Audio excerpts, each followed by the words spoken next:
नमस्कार, CV recipes या YouTube चॅनलमध्ये तुम्हा सर्वांचे पुन्हा एकदा मनापासून खूप खूप स्वागत आहे। तर आज आपण बघणार आहोत एकदम गावाकडच्या पद्धतीने ठेचा आणि भाकरीची रेसिपी। हा ठेचा अजिबात तिखट लागत नाही आणि कसलाही बाधत नाही, त्यासाठी रेसिपी पूर्ण बघा। तर इथे मी बघा हिरव्या मिरच्या एका पॅनमध्ये घेतल्या आहेत। तुम्ही मिरच्या तव्यामध्ये, कढईमध्ये किंवा पॅनमध्ये कशामध्येही भाजून घेऊ शकता। तर बघा इथे मी 1 चमचा तेल टाकून ह्या मिरच्या अशाच कमी गॅसवर एकदम अशा खरपूस पांढऱ्या रंगावरच भाजल्या आहेत। एकदम आपल्याला जास्त ह्या मिरच्याचा काळा कलर येऊन द्यायचा नाही। तर त्याच्यामध्ये मी आता अर्धी वाटी शेंगदाणे टाकून घेतले, ते सुद्धा आपल्याला इथे कमी गॅसवरच असेच भाजून घ्यायचे आहेत। 7-8 मी इथे लसणाच्या पाकळ्या टाकल्या आहेत, ते सुद्धा आपल्याला इथे तेलामध्ये अशाच खरपूस रंगावर भाजून घ्यायच्या आहेत।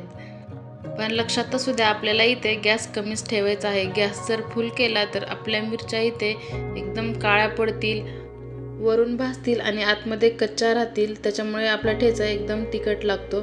तर बघा मी अशा मिरच्या भाजून घेतल्या खलबत्त्यामध्ये। मी त्याच्यामध्ये कोथिंबीर, 1 चमचा मीठ टाकून अशा ठेचून घेतल्या आहेत। तर बघा आपला आता इथे हा ठेचा तुम्ही असाही खाऊ शकतात, परंतु मी तुम्हाला आणखी एक नवीन पद्धत सांगणार आहे। तर इथे मी पॅनमध्ये परत 1 चमचा तेल टाकलं, त्याच्यामध्ये अर्धा चमचा मोहरी घातली। मोहरी छान तडतडली की त्याच्यामध्ये परत अर्धा चमचा जिरे टाकले। जिरे सुद्धा तेलामध्ये चांगले भाजून घेतले। नंतर आपण हा जो तयार केलेला ठेचा आहे तो आपल्याला इथे ह्या पॅनमध्ये परत एकदा तेलामध्ये परतून घ्यायचा आहे। तुम्ही जर या पद्धतीने ठेचा केला तर अजिबात कसलाही बाधत नाही आणि तिखट तर अजिबात लागत नाही। तुम्ही या पद्धतीने एकदा नक्की ठेचा बनवून बघा, तुम्ही परत परत असाच बनवून खाल। त्यासोबत मी इथे बाजरीची भाकरी सुद्धा केली आहे। त्यासाठी इथे मी पीठ चाळून घेतलं आणि थोडंसं पाणी टाकून हे आपल्याला पीठ चांगलं मळून घ्यायचं आहे। आपण जेवढं चांगलं एकजीव करून हे पीठ मळून घ्याल तेवढं आपली भाकरी एकदम छान अशी चवदार लागते। तर बघा इथे मी थोडंसं पाणी टाकून हे पीठ असं मळून घेतलं। याचा तुम्ही पोळीसोबत सुद्धा चपातीसोबत खाऊ शकतात, परंतु भाकरीसोबत जर खाल्ली तर त्याची चव एकदम भारी लागते आणि त्यामध्ये जर बाजरीची जर भाकरी असेल तर यापेक्षाही भारी। तर बघा इथे मी चांगलं असं पीठ मळून त्याचा गोल उंडा करून घेतला आहे। त्याला थोडंसं पाणी लावून आपल्याला हा उंडा गोल करून घ्यायचा आहे। नंतर मी याच्या खाली थोडंसं पीठ चाळून घेतलं आहे आणि त्याच्यावर आपल्याला हा उंडा ठेवून आपल्याला याची भाकरी थापून घ्यायची आहे। एकदम हलक्या हाताने आपल्याला एकदम गोल अशी ही भाकरी थापून घ्यायची आहे। थोडंसं त्याच्यावर पीठ टाकून थापलं तरी चालेल, कारण हाताला चिकटत नाही, त्याच्यामुळे थोडंसं पीठ टाकून आपल्याला अशी दोन्ही हाताने भाकरी थापून घ्यायची आहे।